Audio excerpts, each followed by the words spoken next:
I'm going to be speaking about the ACCESS, which is the Assessing Comprehension and Communication English State to State, which is a test taken by our multilingual learners in grades kindergarten through 12, which gives us information regarding their language proficiency. Specifically in district, our students all took ACCESS for ELS. We did not take the alternate.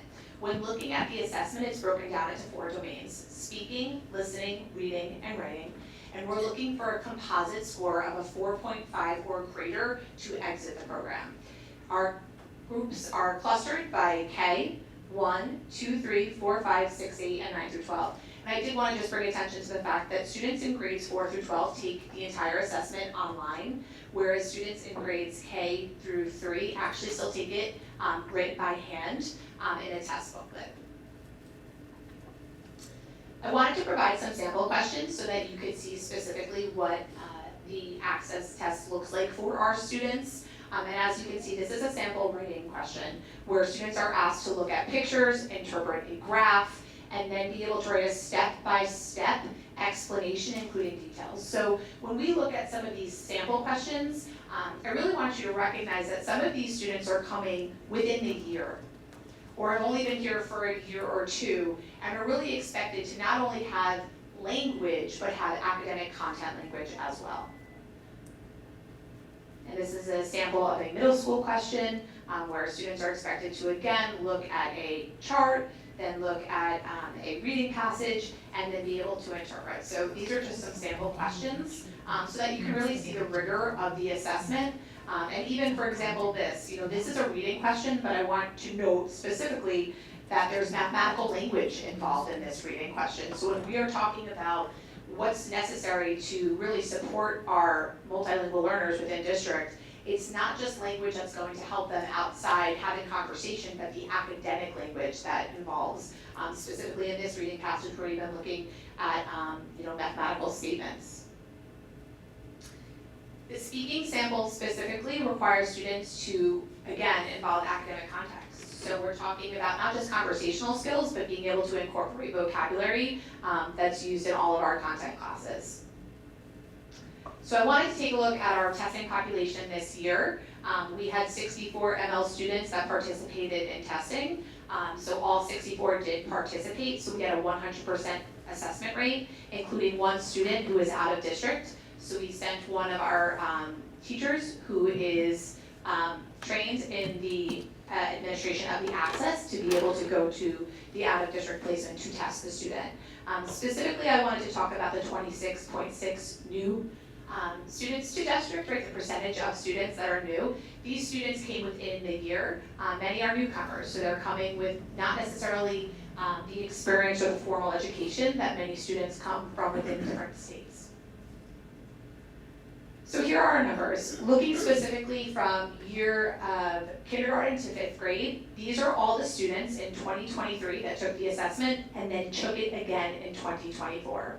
And as you can see, our students, so every student who took the assessment last year improved in every domain this year. Specifically focusing on reading, and I wanted to bring attention to that. This was something that we really honed in on this year, working closely with Dr. Rubino and our reading interventionists, and really looking at multiple measures to determine which students needed the support to have more specific or-in or intervention strategies. So we were really excited to see that we felt that work really benefited them.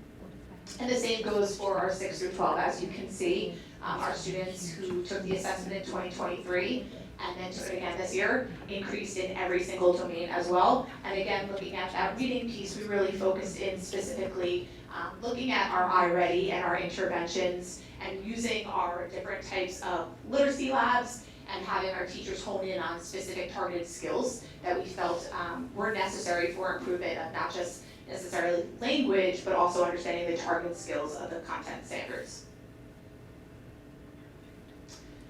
So some of the intervention strategies that we used this past year that we are going to continue to use, and then we have a couple new ones that we're going to be throwing in, is we did look at our curriculum and updated all of our WIDA standards, specifically looking at our ELA literacy development, and really honing in on professional development. I was proud to share that we had multiple sessions in January led by our multilingual learner teachers, including a group of students from the Community Problem Solving Club up at the high school. We also had 2 teachers attend the ISME or in Gillingham training and were able to turnkey, which really is a focus on literacy. And we all attended as a department interpreting access scores to guide instruction. So now that we have this information on every single student, we attended this workshop to determine what is the best way to continue meeting the needs of all of these individual students. So these scores are on paper, they improved, they're great, but how do we then continue to increase these scores as they hopefully exit our program? We've really taken a stronghold. I had a teacher here yesterday actually leading new teacher orientation for small group instruction.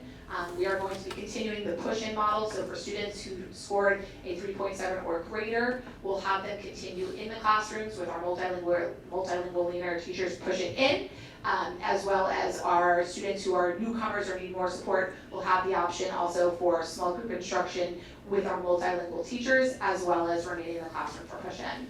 We are going to continue our after-school tutoring, where we really are targeting literacy, language acquisition, and content. I'm excited to share that we did create a class of multilingual learners pre-algebra solutions 6 through 8 at Ramapo Ridge. And we were actually just finalizing that curriculum yesterday. We're really excited about it. Really looking at some of the prerequisite skills that would be needed to understand algebra and geometry, and really focusing on remediating them so that we can continue forward to bring our students up to grade level. And again, that's a class where students are going to go into, we are going to remediate, and then they're going to push out into their regular grade level classes. And we're really excited more about bringing really these real world experiences of application and language to our students. This past year, we went to the post office in Mahwah, which was a really incredible experience. Our students had the opportunity to really speak about career pathways, talk about opportunities for them as they further their academic careers, and where they can go next. And just having them engage in conversation about, there's different venues and opportunities out there that they didn't know and that were so close to home. Was something really exciting to them. They were learning about the pension system when you take part of, that type of profession. They were learning about how you can start at an hourly rate and work your way up. And it was really incredible to watch students see that there are so many opportunities available to them, even in Mahwah, so close to home, that could really further their lives outside of the Mahwah School District.